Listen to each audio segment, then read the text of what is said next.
In my travels around the world coaching and teaching, I've seen many strange postures, so not quite sure what sport some of these people are playing, but it's very important to get your posture right. We see players that really bend way over the ball like this, their upper body's over in this position, their sort of weight is back on their heels, their legs are locked, and then conversely we see the players who sort of sit back on the old bar stool, probably used to that habit, but they sit back here, knees flexed, chin up there, and really in a very bad position to actually hit the ball. So very important to get good balance at address.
I'm going to give you a little drill to help you with your posture. I always describe it as an athletic position because really, golf really is an athletic sport, believe it or not. And a lot of players, because of the way they sit up to the ball, make a very non-athletic golf swing. So you really want to make sure that you're in great balance, you're ready, you're in a position where, very similar to somebody receiving serve in tennis or any sport where you need balance, it's very important to get yourself set at address. You've got to set yourself a good foundation, a good platform from where you can make a good swing. So it's a very simple little exercise. You get a club, probably about a middle iron, and you put it out in front of you and you lean down on it. Okay, you push it down to the ground and you want to feel that your stomach muscles, your abs, are actually helping you to do this. If I sit back too much, just my hands are going to be pushing on their own, my hands and arms. If I bend too far forward, same thing happens. But if I'm in good balance where the weight is distributed correctly through my feet, so I'm going to have about a 50-50 balance right foot, left foot for most shots, maybe a little bit more on the right with a driver, a little bit more on the left for a short arm, but generally 50-50. Lean forward here and feel like you engage your abs. You'll sense in doing this that it's not just purely hand pressure to push the club into the ground. In doing this, you can see I've got a little knee flex, I'm bending from my hips, I'm in a position where my neck is relaxed. We don't want to get the chin too far up, certainly not too tight to the chest, but just in a very relaxed position. And I feel in doing this that I feel the weight has moved away from my heels. So you want to make sure, so when you sit up to it, you could almost raise those heels slightly off the ground. Now, all I'm going to do now is try to assume a similar position at address as I was holding the club in this fashion. And we can see a little bit of knee flex, feel like I can almost lift my heels off the ground and stay in good balance without toppling over. And now I'm ready to go. From here, I really feel I can make a good swing, good turn, and keep those all-important angles through to impact. When you look on video, or when you look in a mirror for that matter, you'll find a lot of times that your posture is not where you think it is. It's very difficult to feel one's posture. So you really do have to have a good look at it. That's why video is so important. You can then compare yourself to any great player, because all good players, I'll tell you what, have good posture. There's no question that's a common denominator with the top players. Now here's a simple exercise to make sure that your posture is in a pretty good position. Now you know it's all about balance, and what I want you to do, those of you who've done any sort of weightlifting at all, you'll know there's an exercise called deadlift where you bend forward and then actually raise yourself up. Well, we're not going to suggest you do that with a barbell, but I want you to take your club, get your feet set in a position where, well, maybe it'll be about just slightly narrower than a driver stance. But what I want you to do is hold the club in your fingers like so.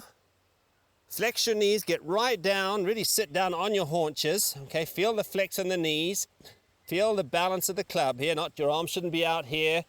Just let them rest just nicely on your knees. And then from here, very gently, very gradually raise yourself up, keeping the flex in the knees, and you'll sense that you have this all-important angle here at your hips. And that's really important.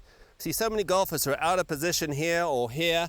If you can learn to sort of create this spine angle, as it's termed, this will help you to create a very consistent turn back and through. So from this position here, by doing this little exercise now, it really gives me the feeling of a little knee flex, the flexion at my hips, my upper body slightly forward, and now I'm in a position from where I can hopefully make a very repetitive, consistent swing. So try that drill. Posture is a very important aspect in getting yourself ready to hit the ball. We often hear about talking in terms of too far over this way or too far back this way, but we don't often hear about the players that sort of tend to address the ball in such a way that what we call their side angle is incorrect. In other words, we see players who, when they set up to it, their right side is high, their left side is low. Normally we see poorer players or slicers do this, and it really is a problem area.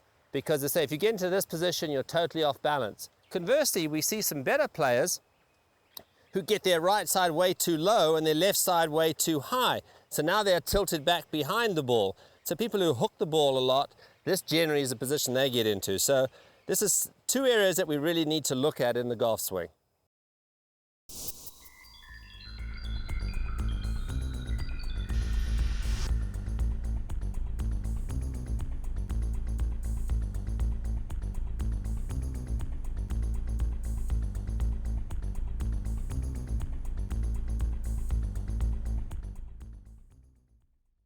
If you have a problem where your right side is set too low, left shoulder too high, right arm overly tucked, generally speaking, you'll probably be a better player.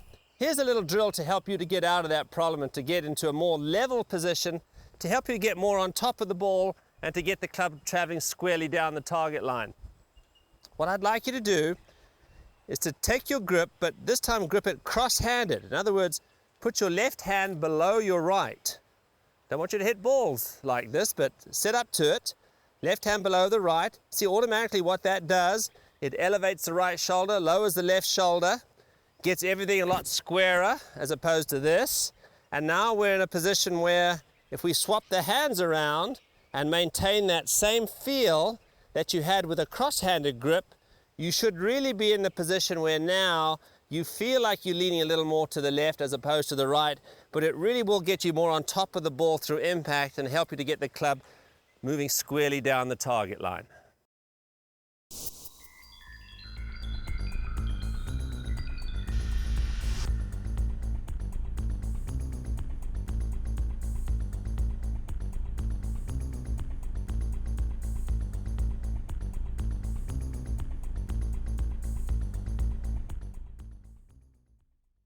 If you have a problem addressing the ball with your right side too high, your left side too low, or your right arm sticks out above your left arm, and you probably slice the ball and lose a lot of power as well, here's an excellent way to actually help you to get set up to the ball correctly. When you set up to it this way, the club will be coming on a steep outside-in path, generally speaking. We've got to get the club coming on a shallower, more inside-out path. So this is what I'd like you to do. Stand up, put your hands level, Drop your right side or your right arm. Make sure your right arm is a lot longer than your left arm. And then from here, put your right hand in a position where you feel that your right shoulder is a lot lower. Your right arm feels more tucked and your head feels more behind the ball. You'll actually sense that your eyes are looking to the right of the target. So once again, stand up, lower your right hand and right arm, get the right shoulder low, left shoulder high, then bring your hands forward in a position where your right side is a lot lower. Then adopt the same position with your right hand on the club, so, and now you've changed your address position dramatically, and this will allow you to attack the ball from the inside, creating more of a sweeping blow, more of a draw, more power, and a whole lot of benefits to your golf game. So work on that right arm low.